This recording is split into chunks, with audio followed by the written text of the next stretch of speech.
ప్రభు మహారాజ్కి భక్తాదులు ఎవరిది వినపట్టలే. జై సద్గురు ప్రభు మహారాజుకి. మరి ఈరోజు మన సమిష్టి బోధానంద ఉపలంచి కృష్ణమూర్తి నాయన గారి పూజ కార్యక్రమము నరసాపురంలో మరి భక్తాదులు ఎంతో భక్తి శ్రద్ధలతోటి మరి వారు భక్తి శ్రద్ధ ఉండాలి. కానీ కృష్ణమూర్తి నాయన గారు ఒక మాట అంటుండే, రే ఇది సొంత పిల్లలకి బయట పిల్లలకి గొడవలు పెట్టిన విషయము, మందిరాలు కట్టద్దురా అంటుండే. నీది కథ ఏముందో ఓడ్చుకొని పోవాలిరా అని ఒక మాట చెప్తుండే నాయన. అందుకనే స్టార్టింగ్లో మరి ఆయన గురించి చెప్పాలంటే మన తరం కాదు. ఎందుకంటే ఈ మాలుమూల గ్రామాలలో కాదు, ఎక్కడ ఒరిస్సా, ఎక్కడ సున్నాపురం, ఇచ్చాపురం, అటు 18 పీఠాలకు కూడా ఒక దారి లేని దగ్గర కూడా సముద్రం నీళ్లు పారితే కూడా దాన్ని దాటిన విషయాలు ఎన్నో ఆయన గతంలో. ఇప్పుడు చూస్తూ ఉంటే మనకి ఇప్పుడు ఏంటంటే అదృష్టం వేసి కార్లు, కూర్చొని కుర్చీలు మంచాలు అన్నీ ఉన్నాయి, కానీ బోధపడతలేదు ఎవరికి. ఎందుకు అంటే పెద్దలు ఎంతో కష్టానికి కోర్చినారు. వాళ్ళు ఒక్కొక్క ముక్క వాళ్ళు రాయడానికి ఎంతో కష్టపడినారు. మనం ఏం లేదు, ఇప్పుడు సౌభక్న ఏక్ లిగ్న అన్నాడు కదా, అంటే అట్లాంటి పెద్దలు ఎంతో అంత బాధపడి మరి రాసినారంటే దాని విలువేమి అంటే, గురుని సేవ చేయకపోతే గురుబోధ అందడం మాత్రం కష్టం. ఎందుకు ఆ మాట అంటే, అతనికి దయ కలిగితే 1/2 నిమిషంలో బోధ అతికిచ్చేస్తాడు.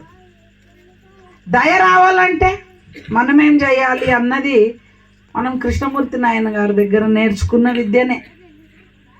ఎందుకంటే ఆయనకు తెలుసు ఎవరు సేవ చేస్తాడు, ఎవరు సేవ చేయరు, ఎవరు వస్తారు, ఎవరు దొంగ ఇది చేస్తారు, ఎవరు ఇట్లా చూస్తే అట్లా వెళ్ళిపోతారు, జేబులో ఇట్లా చేయబెట్టి ఎంత పెడతారు, అన్ని విషయాలు ఆయనకి తెలుసు. అది అనుభవం. కానీ ఆయన మంచి ఉద్యోగాన్ని కూడా వదిలిపెట్టి దీనికి ఎంతో త్యాగం చేసినారు. మనం ఏం చేయలేదు. అంత మందిరం అక్కడ లక్ష్మణ ప్రభు మందిరము అంత కావడానికి కారణం ఎవరు అంటే 15 సంవత్సరాలు నాయన ఎంతో కష్టపడినాడు, ఎన్నో ఊర్లు తిరిగినాడు ఆయన సేవకి లక్ష్మణ ప్రభు. అందుకే ఏమంటారు, ఒక పాట రాస్తే ఆ పాటల దాసులకు దాసులు లాలపేట వాసులు అని రాసిండ్రు ఆయన. ఎక్కడ కూడా నేను గురువునని చెప్పుకోలేదు ఆయన.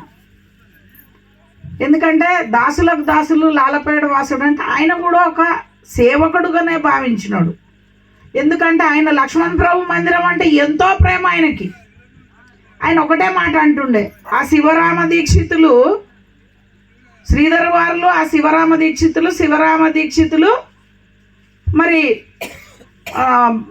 శివరామ దీక్షితులు అపబ్రహ్మంకి పరశురామ నరసింహదాస్కి భాగవత కృష్ణ ప్రభుకి లక్ష్మణ ప్రభుకు సీతయార్ల తర్వాత కొండోజు సీతయార్లు తర్వాత కృష్ణమూర్తి నాయన. అయితే కృష్ణమూర్తి నాయన అది నేనే అంటే ఎంత భావం ఉంటే ఆయన ఆ మాట అని ఉండొచ్చు. అంటే అశరీర పద్ధతి అంటే ఆయనకి ఎంత ఆ భావం కలిగితే ఆ మాట అని ఉండొచ్చు. మనం అనగలుగుతామా? మనం ఆ మాట అశరీర పద్ధతిలో ఆ విధంగా మనం చెప్పగలుగుతామా? ఆయన చెప్పినది చెప్పలేం. అంటే పెద్దల వాక్యాలు ఏమంటే, గురువు దగ్గర పోతే ఏం చేయాలరా అంటే, ఏం తెచ్చినవరా నాకంటే ఏం చేయాలంటే ఒక సద్ది కట్టుకొని రమ్మంటుండే. సద్ది అంటే ఏంటి అంటే, మనమేమనుకుంటాము, ఏమేమి కట్టుకొచ్చిండు ఏం తిందాము అని అనుకుంటాం. అది కాదు. ఏమి ప్రశ్నలు, నీ సంశయం ఏమేముందో దాన్ని సర్ది అది కట్టుకొని వస్తే ఆ సంశయం ఎవరికి కావాలన్నదో ఆ విషయం చెప్తుండే. ఇప్పుడు బసవరాజయ్య గారు చెప్పినారు. అంత స్టోరీ ఎందుకు చెప్పినారు తెలుసా? ఆయన ఒంటిగా ఉన్నప్పుడు ఎన్ని విషయాలు చెప్పారు అన్నది అతనికి సేవ చేసిన వాళ్ళకే తెలుస్తుంది ఆ విషయం. ఆయన ఇంతసేపు మహావిష్ణువు దగ్గర నుంచి ఒక స్టోరీ చెప్పుకొచ్చినారు. ఆ పుస్తకం నాయన రాసిందే, తెలియదు ఎవరికి, చాలా మందికి. అది ఎవరెవరికి కావాలన్నాడో వారికే ఇచ్చినాడా, ఎవరు ఆ రహస్యం అడుగుతాడో వాళ్ళకి ఆ పుస్తకం ఇవ్వబడింది. కొంతమందికి ఉండొచ్చు, ఉండకపోయి ఉండొచ్చు. అది ఆయన దగ్గర ఉండే. ఆయన ఎక్కడికైతే ఆపినాడో అక్కడి నుంచి నేను తగులుకున్నాను. మరి ఎట్లా నాయన సూర్యుడు ఎట్లా బోధించినాడు అని. ఆయన సూర్యుడు వరకు ఆపినాడు. కృష్ణమూర్తి నాయన్ని అడిగిన, సూర్యుడు బగబగ మండుతాడు కదా, ఏ విధంగా అంటే మరి ఆయన ఏం సూచన చేసినాడు ఏది అంటే ఆ సేవ చేసిన వాళ్ళకి దాని విషయం అర్థమవుతుంది. దానికోసము నాయన ఉపనిషత్తులు తెచ్చుకోమని చెప్పినారు. చెప్తే పోయి 1008 ఉపనిషత్తులు కొనుక్కొస్తే అందులో ముఖ్యమైన ఉపనిషత్తులు పెట్టించినారు. ఆ ఉపనిషత్తులు నాయన నేను కూర్చొని చదివినాం ట్రైన్లో పోయేటప్పుడు, లేకపోతే ఎక్కడికన్నా వెళ్ళినప్పుడు.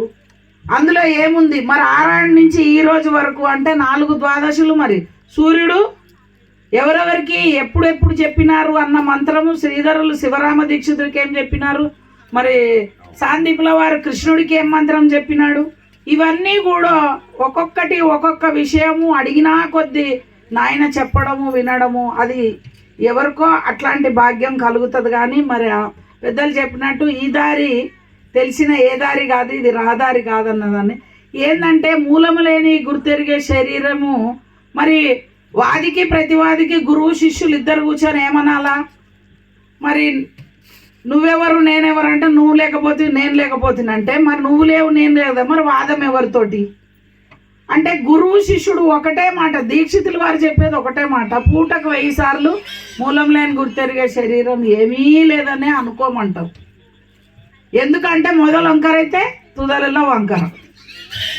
అందుకనే ఏంటంటే దేహంతో కూడిన ఆత్మను తెలియరాదన్నారు దీక్షితుల వారు. అది అశరీర పద్ధతి. మరి ఆ అశరీర పద్ధతి ఎరిగిన వాళ్ళని ఎట్లా అడగాలి మనం వెళ్ళి, ఆ గురువుని ఎట్లా అడగాల అంటే నీవెవరు నేనెవరు అంటే నువ్వు నేను కాదు, నీవెవరు నేనెవరు నేనే ప్రశ్న చేసుకోవాలి. ఎందుకు అంటే అనేటోడు వినేటోడు తినేటోడు మనేటోడు ఇందులోనే ఉన్నాడు. అందుకనే భజన చేస్తుంటే పాడుతుంటే నీకు తప్పు వచ్చింది అనుకో, ఇది వింటుంటుంది, ఇది పాడుతుంటుంది, ఇది ఇందులోనే ఉంటుంది వింటుంది. పక్కవాడు వింటాడు అనుకుంటా, ఫస్ట్ నువ్వు విను. అయితే గురువు ఏం చెప్తున్నాడు అంటే గురువు ఎంటన్నా గురువు ఇంటనన్నా ఉండాలంటే, గురువు ఎంటన్నా ఇంటన్నా అంటే గురువుకే భార్య పిల్లలు అందరూ ఉంటారు. ఆయన సంపాదించుకొచ్చి మళ్ళీ శిష్యుని పెడతాడా? గురువు ఇంటి ఉండాలంటే అది కాదు భావము. గురువు ఎంటన్నా గురువు ఇంట అంటే ఎప్పుడు కూడా నీలో గురువు ఉంటాడు. ఆ గురువులో ఈ ఇంట్లో ఏ ఇల్లు, ఈ 96 ఇంద్రియాలతో ఉన్న ఈ ఇల్లు ఏదైతే ఉన్నదో ఇందులో గురువు ఉన్నాడు. ఈ గురువుని ఇది ఏది అంటే ఇది రాజమార్గము. ఈ రాజమార్గంలో ఉన్న గురువుని ఇంట్లో అంటే ఆయనని ఎప్పుడూ కూడా, ఆయన ఇప్పుడు లేరని మనం ఎందుకు అనుకోవాలి? అక్కడి నుంచి ఇక్కడ దాకా వచ్చిన గురువు ఇప్పుడు ఎందుకు లేరు? ఇప్పుడు కూడా అంతటా ఉన్నారు. కృష్ణమూర్తి నాయన అనేది అంతటా ఉన్నారు అని మనం ఎప్పుడైతే భావనలోకి వస్తామో అప్పుడు దాని భావం తెలుస్తుంది. ఎందుకంటే పరిపూర్ణ భావ సిద్ధాంతం ఇది, ఇది రాద్ధాంతం కాదు. ఎన్ని కోట్ల సంవత్సరాలు అయినా సరే ఈ సిద్ధాంతాన్ని ఎవరు కూడా మార్చలేరు. ఎందుకంటే అన్ని విషయాలు మనకి భాగవత కృష్ణ ప్రభువు కానీ వాళ్ళు ఆ పుస్తకం రాశారు అంటే అది ఎంతో దీక్షితీయం విన్న తర్వాతనే మనకి సదృష్ట ప్రకాశికలు కానీ లేదా భద్రాద్రి రామ శతకం కానీ లేకపోతే నీకు భాగవత కృష్ణ ప్రభువుది కానీ వచ్చింది. అంటే ఎన్ని ఉన్నా కూడా నాయన ఒక మాట అంటుండే, ఎన్ని పీఠాలు పెట్టుకున్నారు, ఎన్ని ఒక్కొక్క పీఠాలు వేరు వేరుగా ఏదో పేర్లు పెట్టుకుంటే ఏమవుతుంది? పీజీ అవుతుంది. పీజీ క్లాస్ పీజీయే. నువ్వు పీజీ క్లాసు అంతటా ఉన్నదంటే సకల దేశాలలో సకల కాలాలలో సకల వస్తువుల్లో చావు పుట్టుకోలేక చలించక ఉన్నదాన్ని నువ్వు చిన్న చిన్న ముక్కలు ఖండములు కనిపించే ఎరుకున్న దండిదనే ఉద్దండనికైనా తెలియదు కళలు అంటే కళలు కూడా తెలియదు అన్నాడు ఆయన.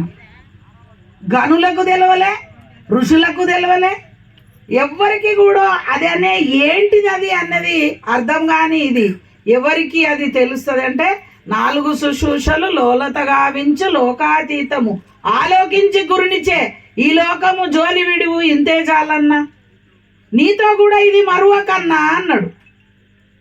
అంటే ఆ పెద్దలు ఎంత ఆలోచించి దాని గురించి రాసినారు అన్నది మనము, ఎందుకంటే వారి గురువు అంటే ఒక శక్తి, అది ఏంటిది, ఆ గురు సేవ అనేది ఏంటిది అన్నది గురు భక్తులకే తెలుస్తుంది తప్ప పోయేటోళ్ళకి తెలియదు. ఎందుకంటే చాయ్ పట్టను కూడా చాయ్ పట్టేసాను ఏ గురు బాగున్నామా అని నమస్తే గురువు అంటారు, చెప్పులు కుట్టేటో కూడా ఏ గురువు బాగున్నామా అంటారు, ఎవరిని పడితే వాళ్ళని గురువు అంటారు. అట్లా ఏమైపోయిందంటే గురువు అంటే ఏంటిది అంటే, అందుకని ఏమన్నాడు, అచలా గురుడు ఎంతో అధికుడో అన్న. అధికుడు ఎంత వారికి కూడా ఇదేమంటుండే హోల్సేల్ మార్కెట్, ఇది హోల్సేల్ మార్కెట్ అంటే ఇంక అన్నీ ఉంటాయి అన్నట్టు. నువ్వు ఏది అడిగినా కూడా మరి ఆయన చెప్పినారు అంటే అప్పటి నుంచి ఇప్పటిదాకా ఎట్లా చెప్పినారు అంటే శిష్యుని కోసము మరి అది చెప్పాల్సి వచ్చిందో, మరి శిష్యుని ఎట్లా కర్రతీర్చాలి, ఏ దారి మొదల వంకర అయితే తుదెల్ల వంకర అని ఆ విధంగా చెప్పినారు. మరి దీక్షితీయంలో చెప్పిన విధానం వచ్చేసరికి ఎవరికి అంటే నీ మూలం ఎవరంటే తల్లిదండ్రులు అంటావు, నీ మూలం ఎవరు అంటే నువ్వు తల్లిదండ్రులు అంటావు. మరి వారికి వారి వారికి వారి అన్నప్పుడు మనం ప్రశ్న చేసుకుంటే శివునికి తండ్రి ఎవరు, బ్రహ్మకు తండ్రి ఎవరు, విష్ణువుకు తండ్రి ఎవరు, ఇది ప్రశ్నగానే మిలిచిపోతుంది. అందుకని ఇట్లాంటి విషయాలు ఏంటి అంటే గురువు అచల గురువు దగ్గరికి వెళ్ళి ఆయనకు సేవ చేసి ఇట్లాంటి భావమును ఎవరైతే కంటారో వారికి ఇది తెలియబడుతుంది తప్ప ఎవరికి కూడా తెలియబడదు. అందుకని ఏమన్నారు, అచల గురుడు అయితే ఏం చేస్తాడంటే మొదలు అచలంని ఎరిగిస్తాడు, తర్వాత ఎరకని చెప్తాడు. ఆ శిష్యుడికి అయితే ముందు వానికి సూచన అయిపోతుంది. అంటే సూచన అంటే ఏంటిదంటే చూపరా అనేది, అంటే చూపిస్తే కదా నువ్వు ఉండ చూసినావు అంటే ఏం చూస్తావు, నువ్వు చూసింది ఎరకనే ఆయన చూపించింది ఎరకనే. అట్లాంటి లేని పద్ధతి అయిన గురువుతోటి ఎవరైతే ఇట్లాంటి బోధన ఎరుగుతారో వారు అప్పుడు ఈ మూలం లేని గుర్తెరిగే శరీరం ఏమీ లేదు ఏమీ లేదు ఏమీ లేదు అని అనేదే లేకపోతే ఏమీ లేదు అన్న పద్ధతి ఎప్పుడైతే మనకి అవలంబన అవుతుందో అప్పుడే వారికి ఇట్లాంటి బోధ అబ్బుతుంది. కాబట్టి మరి అందరూ నాకు ఈ సమయం ఇచ్చినందుకు వారికి నా ద్వాదశి నమస్కారాలు చెప్పుకుంటూ, మరి అదేవిధంగా సభలో ఆసీనులైన అమ్మగారికి, మరి అదేవిధంగా సోదరమణులకు, మరి అదేవిధంగా అందరికీ కూడా నా ద్వాదశి నమస్కారాలు చెప్పుకుంటూ, మరి సర్వ గురు మహారాజులకు మరి ఈరోజు నా ద్వాదశి నమస్కారాలు చెప్పుకుంటూ ముగిస్తున్నాను. జై సద్గురు ప్రభు మహారాజుకి.